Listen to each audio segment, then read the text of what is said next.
Assalamualaikum warahmatullahi wabarakatuh. Kembali lagi dengan saya, Pandu Amerta. Kali ini saya akan meneruskan cerita yang berjudul Sekamar Kos dengan Dia. Cerita ini ditulis oleh Afrian. Dan yang baru datang di channel ini, jangan lupa untuk mengklik tombol subscribe dan lonceng notifikasinya, biar kalian gak ketinggalan cerita-cerita misteri lainnya. Gimana kelanjutan cerita ini? Langsung saja kita memasuki ceritanya. Oh ya, untuk teman-temanku yang beragama Islam, selamat menunaikan ibadah puasa.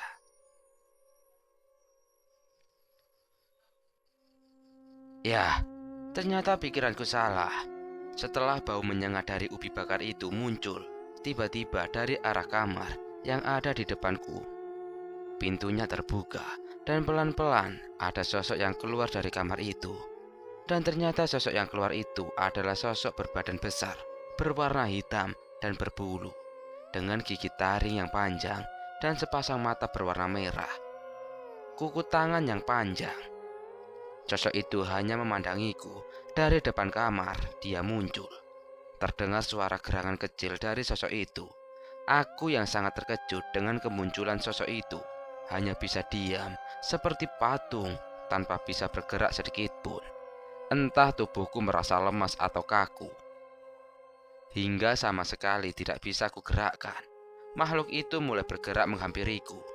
Perlahan-lahan sambil berjalan, sosok itu seperti sedang memperhatikanku dari ujung hingga ke ujung. Ingin ku coba memanggil Mbah Margono, tetapi mulutku sama sekali tidak bisa mengeluarkan suara. Entah karena aku memang terlalu takut atau bagaimana. Semakin aku ingin teriak, tubuhku malah semakin terasa capek. Pikirku ada cara kedua, yaitu memanggil Sinta dalam hati seperti biasanya. Tetapi saat ku coba, hasilnya pun tetap sama. Tidak ada satupun yang merespon. Perlahan sosok itu sudah berada di depanku. Wajahnya memandangku dengan dekat dan memulai mengendus dari atas hingga ke badanku. Aku hanya terdiam hingga sosok itu mulai memegang tanganku. Aku merasa sangat ketakutan hingga rasanya ingin pingsan. Sedikit demi sedikit, mataku mulai tertutup. Hanya bisa pasrah entah apa yang akan sosok ini lakukan padaku. Belum sampai mataku tertutup total, tiba-tiba ada cahaya merah yang terpancar dari tubuhku. Cahaya yang keluar ini membuat makhluk itu bergerak mundur dan menggerang keras, seolah kesakitan, hingga akhirnya sosok itu pun tak terlihat lagi. Setelah sosok itu pergi, lampu rumah ini kembali menyala hingga seluruh ruangan kembali terang benderang. Aku merasa lega karena gangguan ini sudah selesai. Dan kemudian Mbah Margono pun kembali dari belakang. Wah, Mbah Margono dari mana sih, Mbah? Dari tadi dipanggil gak nyautin. Ya dari belakang toh. Ke kamar mandi bentar. Kebelet tadi. Kok lama bener, Mbah? Masa iya dipanggil gak kedengeran? Ya namanya di belakang, Yan. Ya gak kedengeran lah. Kenapa toh kok rasanya takut gitu? Mbah Margono bertanya sambil tersenyum. Ya takut lah, Mbah. Peliharaan Mbah di sini banyak banget yo. Yang di tangga, terus yang di kamar itu tuh. Aku tunjuk kamar yang ada di depanku. Kalau yang di tangga sih ya temen Mbah Yan. Tapi kalau yang di kamar itu kayaknya nggak ada. Wong kamar itu kamar Mbah kok. Lah terus itu siapa tadi, Mbah? Sosok gede hitam, serem pokoknya, Mbah. Lah Mbah ya nggak tahu toh, Yan. Tapi aman kan kamu? Mbah Margono senyum-senyum mencurigakan. Ya nggak apa-apa sih, Mbah. Aman aja tadi. Sepertinya sosok itu pas pegang tanganku berhasil dihalau oleh sesuatu. Ada cahaya merah yang keluar, Mbah. Dan dia langsung pergi. Nah, ya itu, Yan. Benda itu yang menghalau sosok tadi untuk mencelakaimu. Makanya Mbah mau kasih tahu ke kamu. Soalnya banyak makhluk gaib yang mengincarmu. Menunjuk cincin yang beliau berikan tadi. Ya, Mbah Margono tadi memberiku cincin akik berwarna merah yang cukup indah. Beneran Mbah, ini buat Rian. Terus apa ini nggak akan ganggu Sinta? Kan dia ada di dekatku terus. Ya nggak akan, Yan. Cincin itu hanya bereaksi kalau kamu merasa terancam oleh sosok yang mengganggumu. Kalau kamu merasa Sinta gak ganggu, ya bakal aman aja. Ya buat jaga-jaga, dipakai sesekali aja. Dipakai sesekali aja kalau pas butuh. Sama tadi Mbak yang manggil sosok itu buat nguji.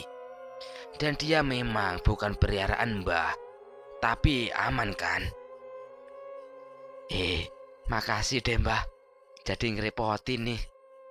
Ya aman sih aman, tapi bilang dong Mbah kalau mau nguji. Alah, nggak apa-apa Yan. Ya kalau mau nguji dibilangin, ya nggak menantang lah Yan. Tapi ngomong-ngomong, kok ada bau yang nggak enak yo? Jangan bilang Mbah mau manggil sosok aneh-aneh lagi. Udah malam Mbah, takutnya nggak berani pulang nanti. Enggak, ini beda baunya. Nggak ada setan baunya kayak gini, setahu Mbah. Ini bau pesing Yan. Oh itu. Maaf Mbah, Rian pamit pulang dulu ya. Celana Rian basah akibat sosok tadi. Oh lah malah ngompol ternyata. Ya udah, sono. Tapi bersihin dulu itu kursinya. Masa Mbah yang harus ngelap bekasmu Yan? Iya Mbah. Nggak terasa saking takutnya, aku terkencing di celana. Entah sejak kapan, tapi baru kusadari saat Mbah Margono bilang ada bau tidak sedap. Setelah aku bersihin kursi Mbah Margono, aku langsung pamit buat pulang karena di lain waktu sudah sangat malam. Aku juga udah ngerasa risih dengan celana yang kupakai. Aku simpen cincin pemberian Mbah Margono di dompetku dan akan aku gunakan kalau aku dalam keadaan terdesak saja.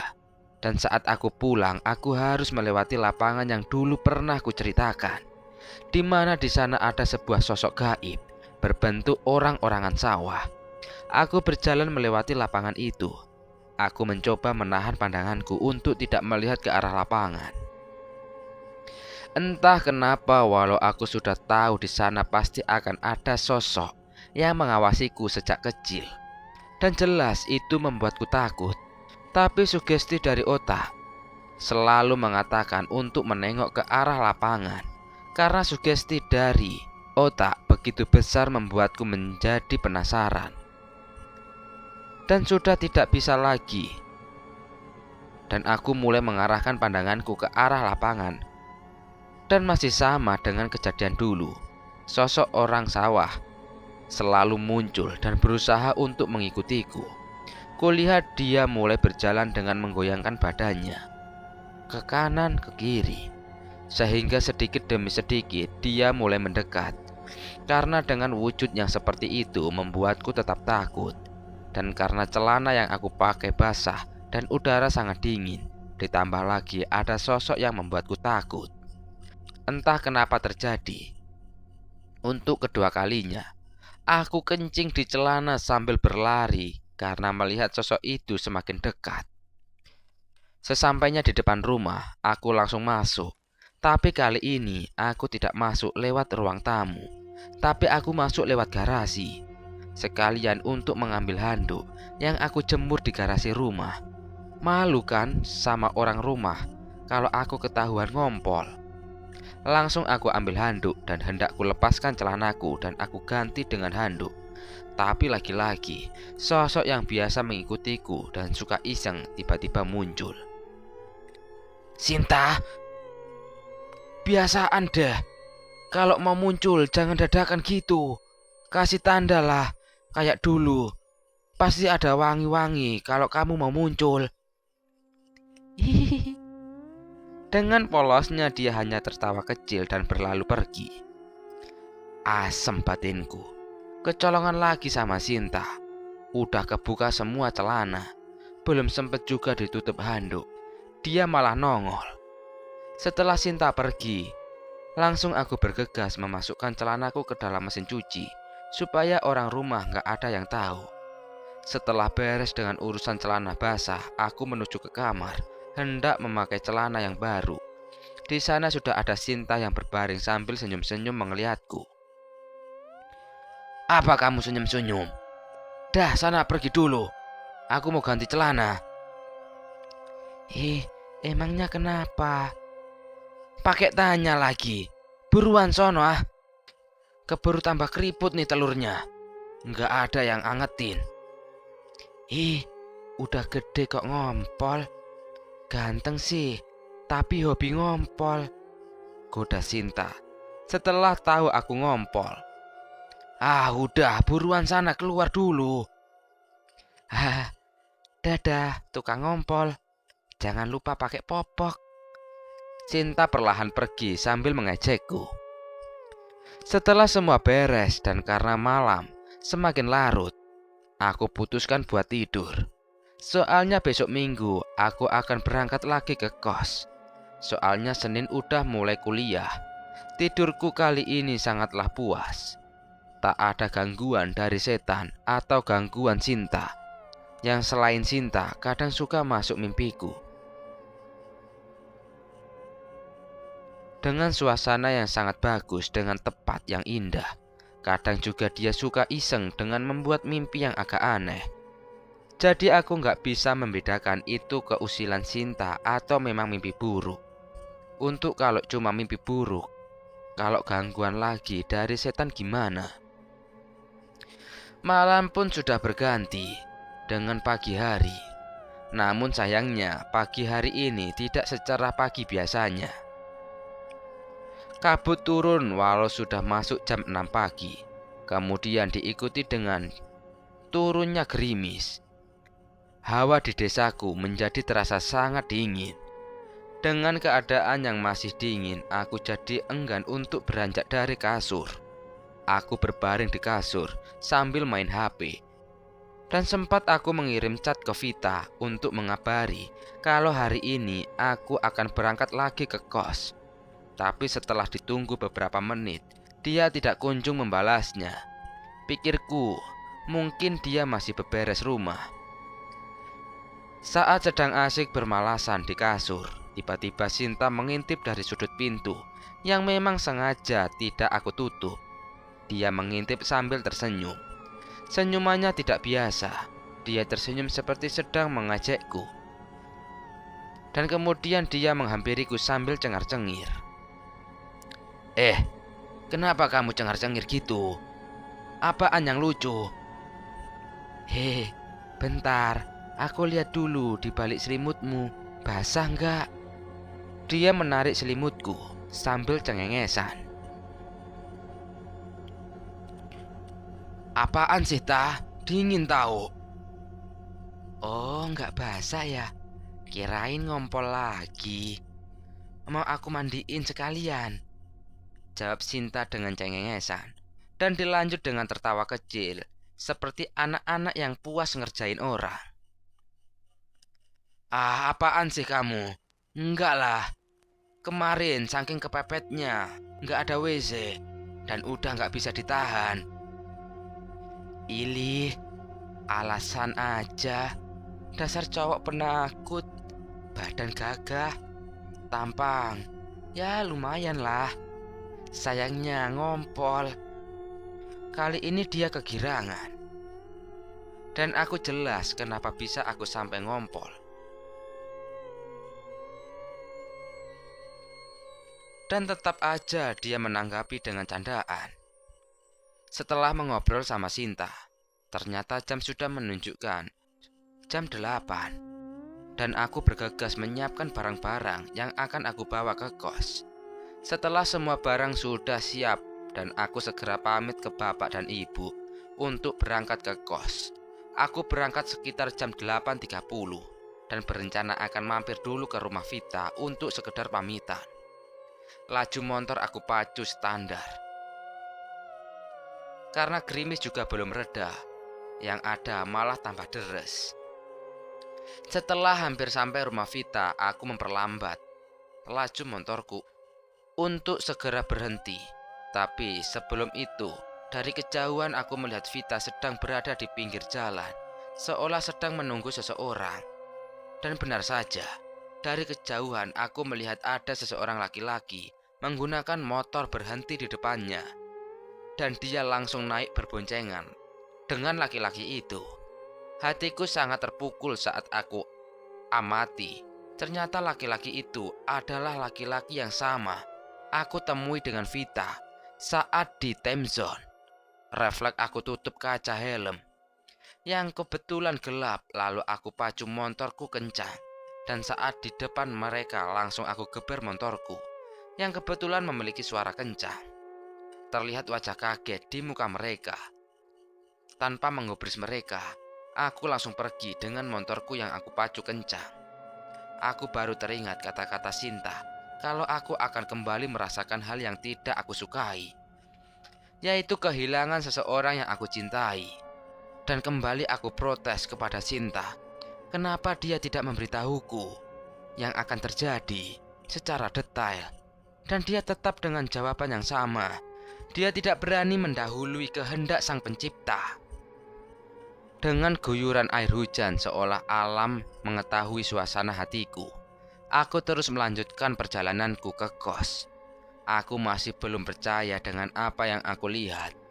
Di jalan, Sinta hanya bisa mengawasiku. Dia selalu menyadarkanku saat aku mulai melamun saat berkendara. Sama persis dengan saat aku ditinggal pergi nenekku. Dan benar saja, saat kembali melamun, aku hampir saja menabrak anak kecil yang sedang menyeberang jalan. Rian, jika kamu belum bisa fokus, lebih baik kita kembali saja ke rumah. Selagi kamu belum jauh dari rumah. Enggak, aku bisa kok. Aku akan fokus dan ku coba seolah kejadian itu enggak ada. Ya udah, tapi kamu harus tetap fokus. Jangan ngelamun lagi. Singkat cerita, aku sudah sampai di kos dengan selamat. Dalam perjalanan, Sinta terus mengoceh tanpa aku dengerin. Dan hanya sekali aku respon saat dia bertingkah konyol di jalan. Saat sampai di kos sekitar jam 12, aku letakkan semua barangku di kamar dan segera beristirahat sebentar. Aku nyalakan kipas angin karena suhu ruangan kamarku sangatlah panas. Ian, aku pergi dulu sebentar ya. Aku ada urusan sebentar. Pamit Sinta untuk pergi. Mau kemana? Tumben-tumbennya pamit mau pergi. Iya, ada sesuatu yang harus aku lihat dan harus kutemui. Cie, di duniamu juga ada istilah pacaran ya? Dasar makhluk centil. Tahu temanmu lagi patah hati, malah mau pacaran. Mulai nih, mana ada aku pacaran? Kamu ini curigaan terus sama aku. Dia menghampiriku, terus nenyol keningku. Malah nenyol kepala. Sedikit dongkol. Baru kali ini ditonyol sama Sinta. Bodoh, ada-ada aja sih kamu curiganya. Pakai segala nuduh pacaran. Dah, aku mau pergi dulu. Bye tukang ngompol. Dengan gaya anak kecil mengejek, dia mulai menjauh pergi. Awas kau Sinta, nanti balik baru tahu kamu. Bodoh. Dan saat ditinggal Sinta, aku merebahkan badanku untuk sekedar tiduran. Merenggangkan ototku yang pegal karena perjalanan tadi. Tapi gak terasa ternyata aku tertidur. Tidak ada yang spesial sih saat aku tertidur. Hanya mimpi biasa yang aku alami. Dan bangun pun karena dibangunkan Sinta. Rian, halo. Hei, bangun. udah mau asar nih, buruan siap-siap. Dengan lembut, dia membangunkanku. Dengan malas, aku hanya memindahkan posisi badanku saja. Oi, Rian, bangun loh, udah sore. Tangannya sambil jahil menunjuk-nunjuk pipiku. Apaan sih, Ta? Bentar ah, masih capek. Sambil menyingkirkan tangan Sinta dari pipiku. Buruan, bangun ah, nanti telat lagi bangunnya. Hoi, hoi. Kali ini telunjuknya dimasukkan ke lubang hidungku. Ih, apaan sih, Ta? Jorok tahu. Dasar putri kok jorok banget. Dengan sebel aku bangun dari posisi tidurku. Habisnya nggak bangun-bangun. Udah, sana siap-siap sholat dulu. Iya ah, dasar cewek, nggak pengertian. Ucapku kesal pada Sinta. Dengan rada emosi, aku berjalan ke kamar mandi untuk ambil air wudhu. Dan setelah selesai pun, aku langsung ke kamarku dan kulaksanakan kewajibanku. Setelah sholat, aku pun hanya tidur-tiduran di kamar sambil mengobrol sama Sinta. Hingga aku bertanya kemana perginya Sinta tadi. Dan ternyata dia pergi ke arah pohon bambu yang lumayan lebat di depan kos. Kata Sinta, di sana ada sosok yang selalu mengawasiku sejak aku pertama kali datang ke kos ini. Katanya sosok ini sangat tertarik padaku. Dia pergi ke sana untuk memperingatkan sosok itu supaya tidak menggangguku. Soalnya kata Sinta, dia adalah sosok yang nekat. Mungkin Sinta paham kalau diriku ini emosinya lagi tidak stabil, yang mungkin menurut Sinta itu akan mempermudah sosok yang akan menggangguku. Tapi kata Sinta, aku tetap harus waspada. Sesuai yang dia bilang tadi, sosok itu sosok yang nekat, tidak peduli incarannya ada penjaganya atau tidak. Waktu berjalan dengan cepat. Tidak terasa waktu sholat maghrib pun tiba. Aku segera melakukan tugasku kepada Sang Pencipta. Dan setelah sholat aku berpikir untuk segera mencari makan malam. Sebenarnya aku mau mengajak Bimo, tapi ternyata saat aku lihat kamarnya, dia belum kembali ke kos. Dia masih pulang kampung. Yang terpaksa aku mencari makan sendiri. Sinta pun kali ini tidak menemaniku pergi. Alasannya dia ingin menunggu saja di kamar. Aku ambil beberapa lembar uang secukupnya untuk membeli makan nanti. Karena pikirku hanya di sekitar kos saja, aku hanya memakai jaket dan celana pendek. Dan karena jarak yang dekat, aku tidak bawa banyak barang termasuk dompetku. Makanya aku tinggal dompetku dan hanya membawa beberapa lembar uang. Seperti biasa, aku berkeliling komplek menggunakan motorku sambil mencari jajanan untuk ngemil nanti. Tapi saat aku mengeluarkan motorku dari parkiran kos, dan karena pohon bambu itu tepat di depan kos, aku otomatis langsung melihatnya. Dan seperti yang Sinta katakan, aku memang perlu was-was dengan sosok yang ada di sana. Karena apa? Walau dia belum menunjukkan sosoknya, aku merasa ada hawa aneh dari sana. Tidak seperti biasanya, aku sama sekali tidak merasakan hawa yang aneh. Tapi beda dengan malam ini. Dari tempat berdirinya pohon bambu, seperti ada yang memandangku dengan tajam. Aku berusaha biasa dengan langsung beranjak pergi dan segera mencari makan untuk santapan makan malam. Setelah berkeliling, akhirnya aku putuskan untuk membeli lontong sate di perempatan yang berjarak sekitar 500 meter dari kos. Cukup ramai juga yang mengantri. Selagi antri, aku duduk sambil main HP menunggu giliranku datang. Dan saat aku menunggu antrian dan sambil main HP, tiba-tiba penjual sate yang kebetulan asli Madura itu mengajakku ngobrol. Asli mana, Cong? Kayaknya saya baru lihat, mahasiswa baru ya? Tanya penjual sate. Iya pak. Ya baru beberapa bulan lah, belum lama banget kok. Oh ya pantas, Dek. Bapak ngelihatnya asing. Ternyata beneran mahasiswa baru. Lah, emang Bapak tahu seluruh wajah warga sini? Ya enggak lah, tapi yang Bapak tahu, kalau yang beli di sini kebanyakan mahasiswa, Dek.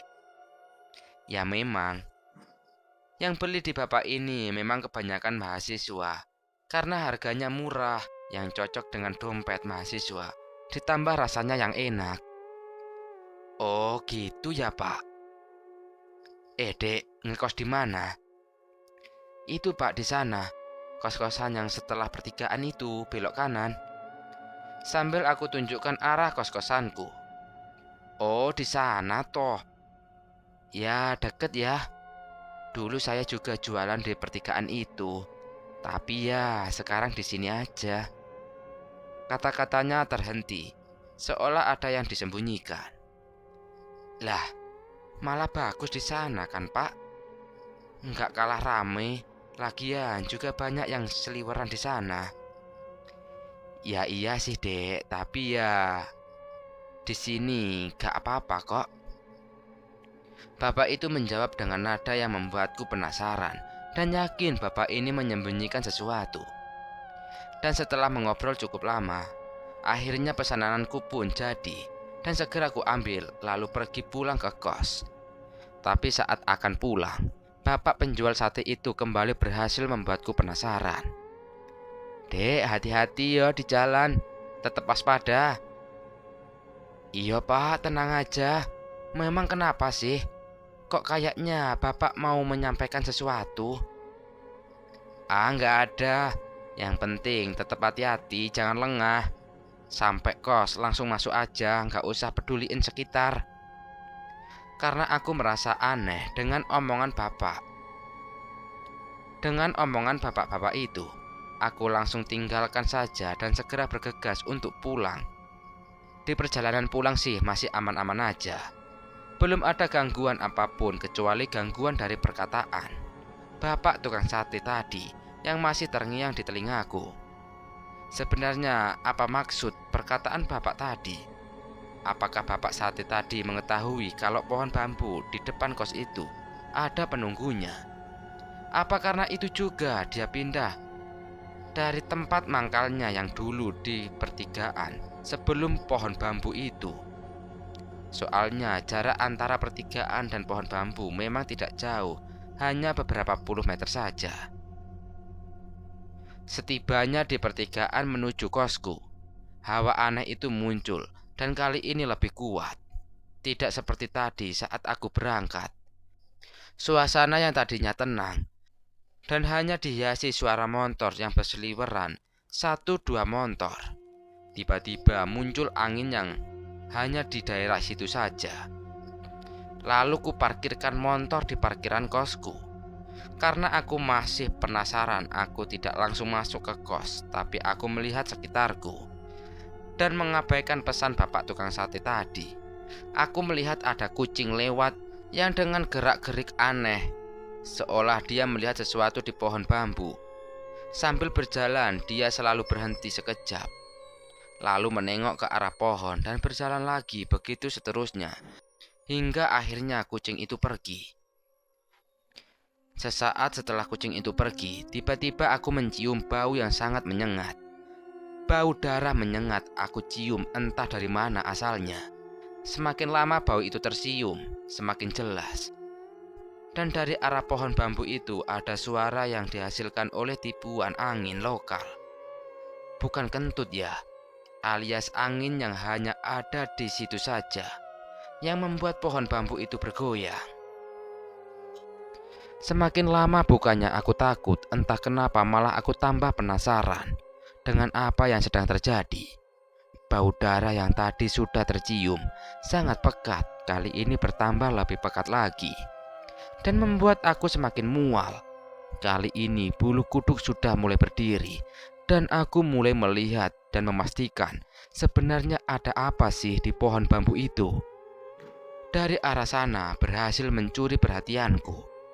Saat aku tajamkan kepekaanku ke arah pohon itu, Aku mulai samar-samar melihat ada sosok bayangan hitam dengan tinggi sekitar 2-3 meter, memiliki rambut panjang dan seolah sedang menatap ke arahku.